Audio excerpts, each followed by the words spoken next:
السلام علیکم، آپ دیکھ رہے ہیں فلائی نیوز۔ دوڑ سے رپورٹ شامل کرتے ہیں خادم حسین پہاور کی۔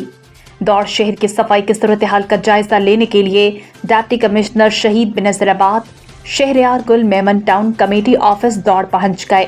چیئرمین ٹاؤن کمیٹی دوڑ چودھری وسیم افضل راجپوت سے تفصیلی ملاقات کی۔ شہریار گل میمن نے شارپ لنک سروس کے افسران کو ہدایات جاری کرتے ہوئے کہا کہ شہر کے صفائی ستھرائی کے نظام کو بہتر بنانے کے لیے بھرپور کردار ادا کریں۔ صفائی شہروں کا بنیادی حق ہے، اس سلسلے میں کوئی بھی کوتاہی برداشت نہیں کی جائے گی۔